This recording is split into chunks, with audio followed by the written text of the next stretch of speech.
నమస్తే అండి. Welcome to సనాతన స్టోరీస్. హనుమాన్ చాలీసా శ్లోక 15.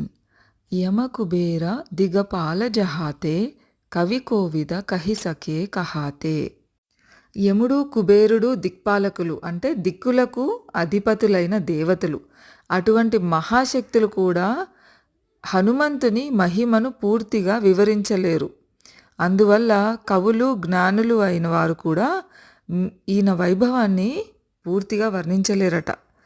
ఇక్కడ విశేషం ఏంటంటే ఈ శ్లోకంలో హనుమంతుని పరాక్రమాన్ని, అపారమైన మహిమను వివరించడానికి ఎవరూ సమర్థులు కారు అని చెప్పబడుతోంది.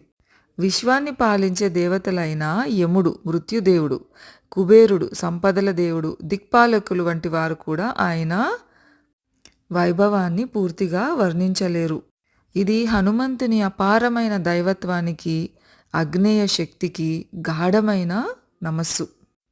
ఈ హనుమాన్ చాలీసా గ్యాప్ వచ్చేసరికి మెసేజ్ చేశారు, కంటిన్యూ చేయట్లేదా అని. లేదండి, కంటిన్యూ చేస్తున్నా. Thank you for the messages. ఈ వీడియో కనుక మీకు నచ్చినట్లయితే లైక్ చేయండి, షేర్ చేయండి. అలాగే సనాతన స్టోరీస్ పేజ్ని సబ్స్క్రైబ్ చేసుకోండి. హనుమాన్ చాలీసా మనం నేర్చుకోవడంతో పాటు పిల్లలకి కూడా నేర్పిస్తే ఎంతో మంచిది. ఇలాంటి వీడియోస్ మిస్ అవ్వకుండా ఉండాలంటే సనాతన స్టోరీస్ని సబ్స్క్రైబ్ చేసుకోండి. సర్వే జన సుఖినో భవంతు. జై శ్రీరామ్, జై హనుమాన్.